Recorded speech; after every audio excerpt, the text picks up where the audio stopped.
Estás escuchando Vinimos, el podcast sobre vinos, espumantes y bebidas de Marisol de la Fuente.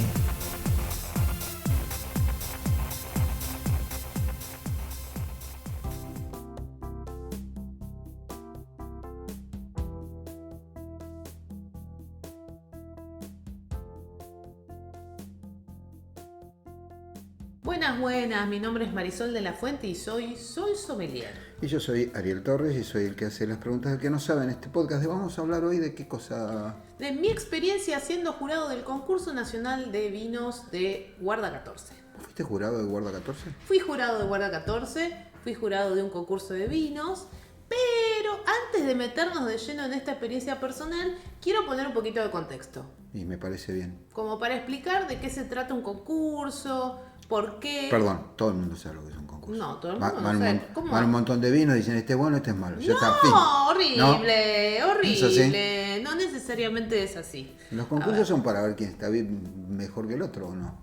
Bueno, en cierta medida sí. A ver, vamos a ir desgranando esto. Viene de la palabra, bueno, no importa de dónde viene, pero Decilo. significa carrera, si es una carrera. El concurso. El concurso es una suerte de carrera. Muy bien, de competición. Bueno, Exactamente, en el sentido etimológico, que por supuesto no tiene por qué ser lo que manda en la vida, la etimología, pero bueno. contexto. A ver, nosotros habitualmente vemos que hay algunos vinos que tienen premios. ¿Sí? Vemos en la etiqueta muchas veces un circulito que dice 93, 94, 95, 98, 100. ¿De dónde viene eso? Eso puede provenir de un concurso o un ranking internacional, y ahí tenemos Decanter, Wine Spectator, Tinactin y un montón de gente más que se dedica a hacer evaluaciones de vinos. Son ¿sí? personas que prueban vinos y le ponen Personas, puntajes. medios. Ahora, ¿qué es lo que pasa ahí? La bodega tiene que anotarse, tiene que pedir participar, a veces puede, a veces no. Quiero decir, a veces reciben sus muestras, a veces no, y si las reciben hay que mandarlas, hay que pagar la inscripción a ese ranking. Entonces, no todas las bodegas tienen la capacidad de poder participar de todos los rankings o de todos los concursos.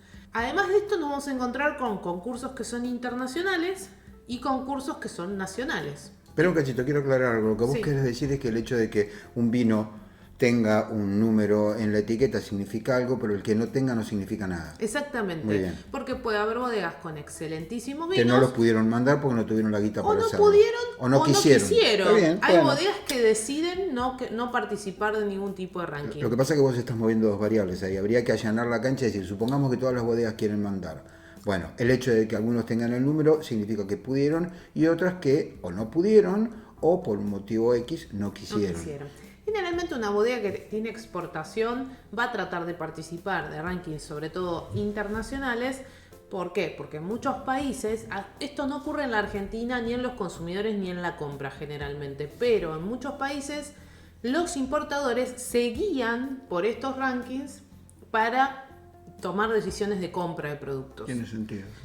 Para eso sirve el ranking, digamos, porque muchas veces uno a veces conversa sobre temas de vino y la pregunta es, ¿pero para qué sirve esto? ¿A quién le importa? ¿A quién se fija? Por ejemplo, yo tengo acá una guía de un ranking que se llama Descorchados, que se hace desde 2010, esta es la 2023, la hace Patricio Tapia, y él, por ejemplo, acá en este libro dice que hubo 174 catas de vinos, 43 ganadores, 20 terruños, entre todo lo elegido, ¿no?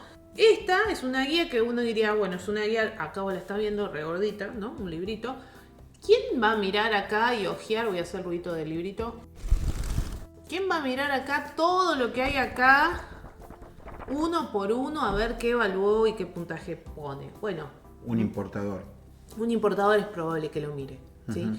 Entonces, Ahora, esta guía en particular, el concurso es de Descorchados. Ellos hacen su esta propio persona, concurso. claro, que se llama Patricio Tapia, prueba todo esto. ¿Él solo o con un equipo? Tiene técnico? algunas personas y va visitando. Él tiene la particularidad de que en general visita los lugares y prueba en los lugares. Algunas otras le llegan. Bueno, tiene distintas... Bueno, pero esto es una referencia. Es una referencia, Ah, bien, exactamente. ok. Entonces, lo traigo porque existen estos evaluadores internacionales. Tim Atkins suele venir a la Argentina y visitar lugares. Hace poco estuvo en Córdoba y le dio a varios vinos cordobeses puntajes por encima de 90, 93, 95, etcétera. que uno diría, vinos cordobeses, sí, fue, evaluó y le pareció y en el contexto le dio esos puntajes. ¿Eso es relevante? Sí, es relevante como y para exportar, para posicionar tu vino en cierta categoría.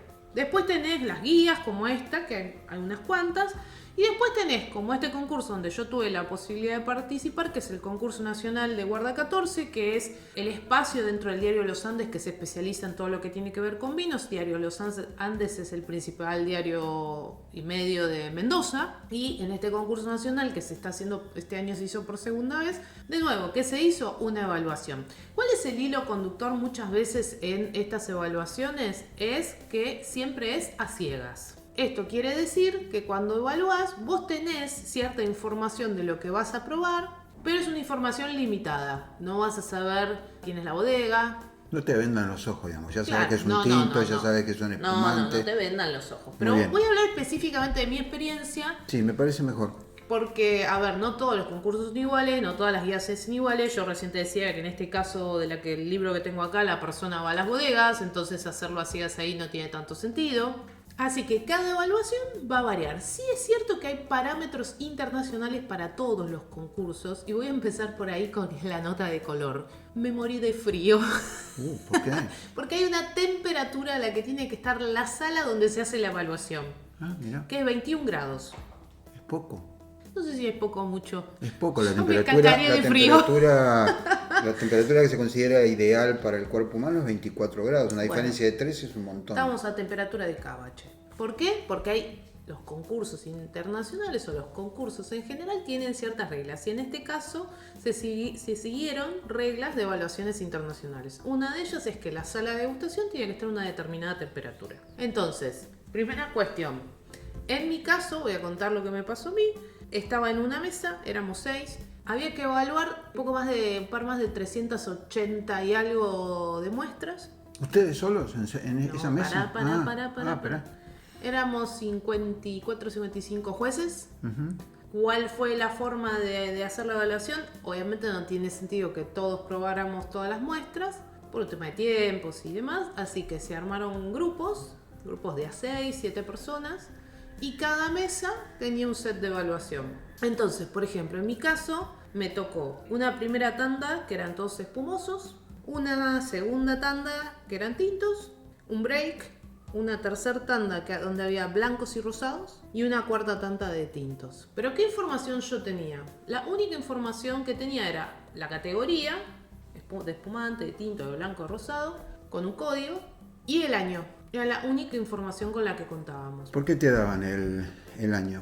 El año es importante, sobre todo en la evaluación de tintos. ¿Por qué? Vos en la copa haces una evaluación. A ver, voy unos pasitos para atrás. Aparte de tener una planilla donde estaba el tipo de vino y la añada, que teníamos una planilla cada uno de los jueces. Una hoja por vino, donde vos tenías que poner tu número de juez, tu número de mesa, y esta planilla tiene distintos atributos que tienen que ver con la vista, con el olfato, con el gusto y con la apreciación general, que te calibran el vino entre muy bueno, regular y para abajo, ¿no? Ya con un peso en cada elemento que está en la planilla, que cuando sumas te da un puntaje.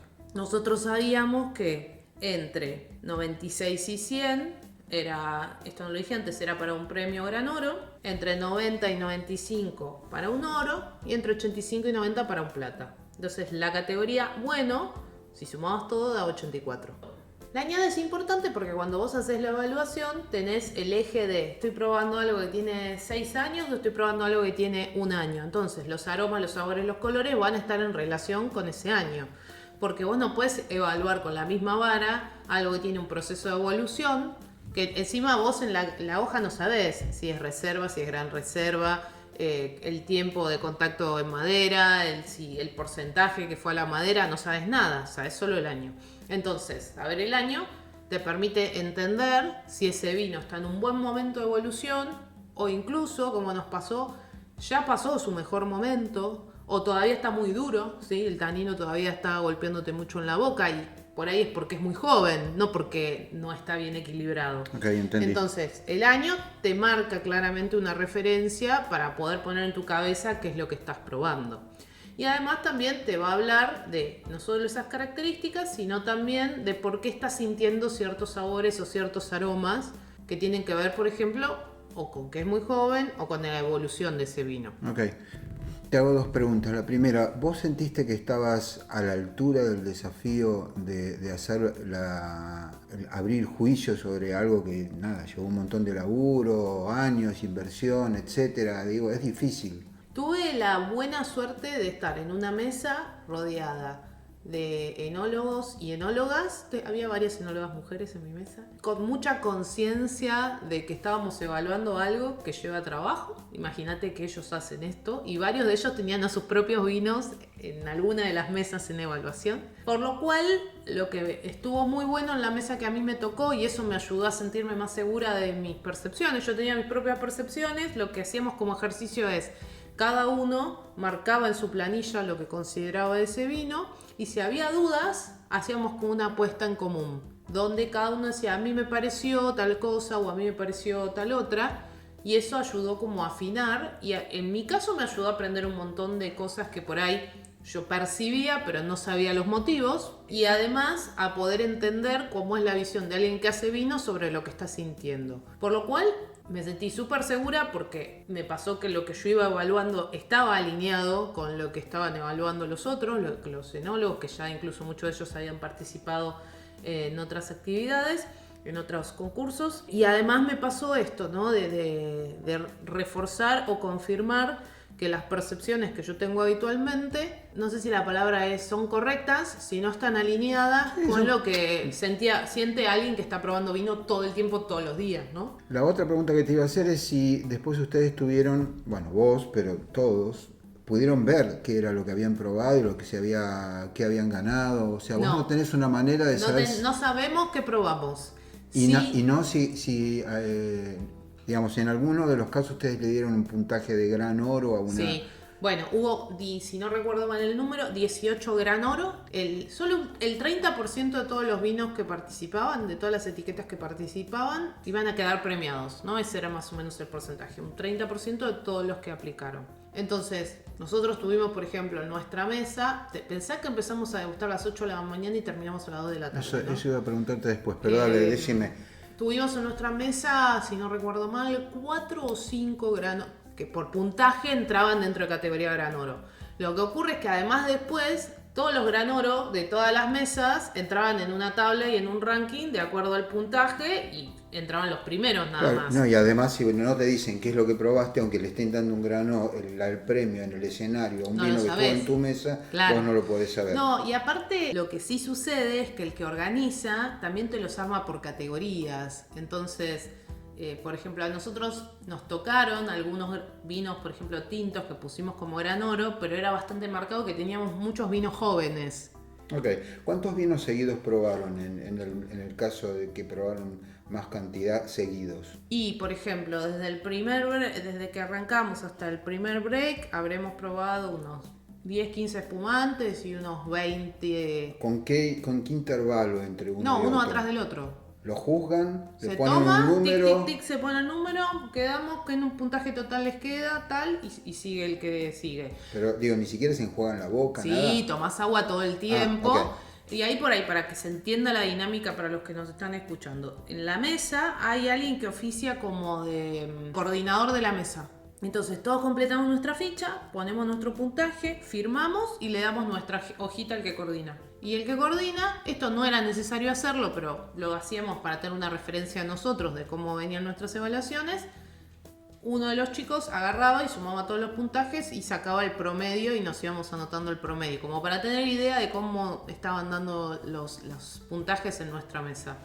Y eso se entregaba a una persona, había un escribano, ¿no? Sí, por supuesto, siempre hay eso. Se entregaba a una persona que se llevaba las hojitas y pasábamos al siguiente. En el medio, por supuesto, tomábamos agua, pero la realidad es que tenés unos minutos para evaluar, ponernos todos de acuerdo y pasar al siguiente. Así que es como uno detrás del otro. ¿Cuánto dura un día de hacer esto?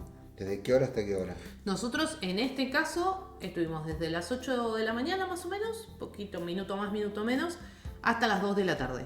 6 horas. Sí, tuvimos en el medio un break de 20 minutos, una Sin cosa comer así. nada. No, en el break comimos algo Ok, y en esas 6 horas probaron todo. todo, correcto. O sea, Deben haber pasaron de sido- espumantes a tintos, Sí. a blancos, Sí. rosados y tintos de nuevo. Bueno, la primer franja fue espumantes, espumosos y tintos. El break y arrancamos con blancos y rosados y después los tintos. Ok, entonces no hubo una intención de hacer de menor a mayor, de menos tanino más tanino, nada. En el caso de los tintos sí. La segunda tanda de tintos Era más... eran un poco más, había más de mayor añada, más intensidad, etc. Ahora, algo que no dije, por ejemplo, porque uno diría, bueno, pero todos tienen distintos paladares, cosa que en mi mesa no se notó tanto. Se hace una calibración al inicio de todo. Lo que no me gustaría saber, ¿cómo te calibran? Al inicio de todo Te nos conectan por sirvieron- USB a una Claro, máquina. y nos ponen a todos en sincronía. No, nos dieron a todos los que estábamos en la sala el mismo vino, todos hicimos nuestra evaluación y después se compartió que se había puesto y se llegó como a un consenso de ese vino que habíamos probado, cuál sería la evaluación que le correspondería. Ok. Entonces, como eso te permite para que no haya extremos, ¿no? O si los hay, que los pueda haber, ¿no? Pero tratando de alinear todos en el mismo estilo de describir o de percibir un vino que estás probando. Sí, igual me parece que el recelo respecto de los paladares cancelaría toda la industria del vino. Porque sí, claro, los paladares son diversos, la formación del paladar es diversa, pero un vino bueno, bien hecho, equilibrado, todo bien y es bueno. Entonces se supone que los jueces están para eso. Si vos vas a hacer un concurso literario con gente que nunca leyó nada, no, vos buscas tipos que son muy está claro. leídos, que escriben, Pero que saben. la calibración o la evaluación así en conjunto y no solo, también te permite tratar de eliminar las desviaciones. Porque también está lo que te gusta y lo que no te gusta. Entonces, por ejemplo, a mí me ocurrió con un vino que hubo algunos jueces que le encantó y otros que no, que les pareció que el vino estaba mal. Entonces ahí la evaluación es, bueno, ¿cómo lo estamos mirando al vino? Suponiendo que es qué. Entonces ahí es donde, digamos, ayuda el calibrar, ayuda el compartir, ayuda el poder poner sobre la mesa y que cada uno diga lo que le pasa y lo que siente con ese vino y lo que le pareció. ¿Por qué? Porque ahí, cuando vos tenés dudas y además no tenés información de cómo se hizo ese vino, te pueden surgir cosas muy variadas. Por ejemplo, hubo un vino en mi mesa que algunos creíamos que era un tinto y algunos creíamos que era una criolla. Entonces, si vos lo evaluabas pensando que era una criolla, podías hacer una buena evaluación. Si vos lo evaluabas pensando que era otra variedad, podías hacer una mala evaluación. Y como no te lo dicen, tenés que consensuar de, bueno, en lo que a vos te está pasando con este vino, ¿qué evaluación le darías? Entonces es bastante complicado porque hay algunos presupuestos que uno tiene de lo que prueba habitualmente. Sí, es normal, sí. Así que, bueno, fue súper interesante compartir con otros profesionales que tienen experiencia. Fue para mí genial que me tocara espumantes. Tenía una enóloga en la mesa, Lorena Mulet, la enóloga de Cruzat, que es como la reina de la burbuja, digamos. Entonces estuvo buenísimo escuchar las cosas que ella decía, porque en general a los que trabajamos o estamos conectados con el mundo del vino, nos cuesta mucho más el espumante, porque no es lo que más consumimos todo el tiempo habitualmente. Estamos más acostumbrados a tomar vinos tranquilos, a probar vinos tranquilos. Eso estuvo fabuloso. El poder confirmar percepciones que yo tenía junto con otras personas me pareció que estuvo bueno también. El poder discutir sobre cosas y el aprender algunas cuestiones técnicas. Che, esto me parece que siento tal aroma y que alguien diga, no, sí, es porque usó un chip de tales características. Yo jamás lo hubiera vinculado porque no hago vino. Pero ahora sé que cuando sienta eso es porque usó un tipo de madera con ciertas características. Y después me pasó que hubiera vinos con Brettanomyces, que ya hemos hablado acá en el podcast, que es un defecto que sí. En cierta cantidad puede ser estilo, pero si se pasa es defecto. Nos pasó un vino con TCA, pedimos una segunda botella y también lo tenía, tristemente para el vino, que también es un defecto. Y después nos pasó encontrarnos con vinos maravillosos que, como decís vos, ahí no había duda. y tipo el consenso era total de que, che, esto está buenísimo. Y después otros más dudosos, ¿no? Y de los que vos viste que ganaron, porque después vos Sí. estuviste en la entrega, incluso vos entregaste. Muy consistente. Pero eso es lo que te iba a preguntar. Muy consistente, bodegas muy buenas, grandes. Y para mí, muy sorprendente y muy bueno, hubo premiados de Tucumán, hubo premiados de La Rioja, hubo premiados de Salta, por lo cual, y de Córdoba. Hubo varios cordobeses premiados. Y acá hay que considerar que la evaluación se hizo a ciegas. Está bien. ¿Y hubo bodegas chicas también premiadas? Sí, ¿o no? sí, claro. Varias de estas que menciono de otras provincias eran mayormente chicas. Y después hubo muchas chicas de Mendoza, Mirá. lo cual también me pareció interesante, ¿no? Hubo como una reafirmación de algunas grandes que sabemos que hacen cosas muy buenas. Y la aparición, sobre todo entre los Gran Oro, que no eran tantos, eran 18 de los 380, varias bodegas pequeñas. Lo cual me refuerza algo que yo siempre digo cuando hablo de vinos, que es, no tiene que ver con que sea grande o chica, o que sea más artesanal o menos artesanal, o más industrial o menos industrial, sino con cómo se hace el proceso y el cuidado con el cual se hace el proceso para lograr un buen vino. Sí, también es cierto que es una industria muy particular, la del vino en la Argentina, muy bien cuidada, muy bien pensada en general y por lo tanto promueve la macroeconomía, eso no promueve nada, ni que fabrique chicle, pero me refiero a la industria como tal, aislada del contexto, que sé que no es fácil, permite que una empresa chica pueda hacer vinos de muchísima calidad por las regulaciones que existen, que no son regulaciones que asfixian ni para lo que se requiere una monstruosidad de dinero ni nada por el estilo. ¿Qué más puedes contarnos de esto? Creo que ahí un poco hicimos un resumen por, digamos, las principales, los highlights que yo me llevé de esto. El aprendizaje, la gente con la que me tocó compartir, el poder compartir o dialogar con otros sobre cuestiones o características, el tener que hacerlo rápido, el tener que hacerlo 100% a ciegas, porque acá no había ni regiones, ni estilos, ni nada. Era tinto y la añada, blanco y la añada, rosado y la añada, ni rosado ni de qué, no sabíamos. Y eso te limita, pero te amplía un montón porque evalúas en base a qué pasa con ese vino. ¿Es la primera vez que vos hacías una cosa así? Así, de esta manera, sí. Bien. ¿Y te resultó cansador? Es cansador, sí, te cansa. ¿Lo volverías a hacer? 1000 veces, me parece maravilloso. ¿Esto se llama? Vinimos.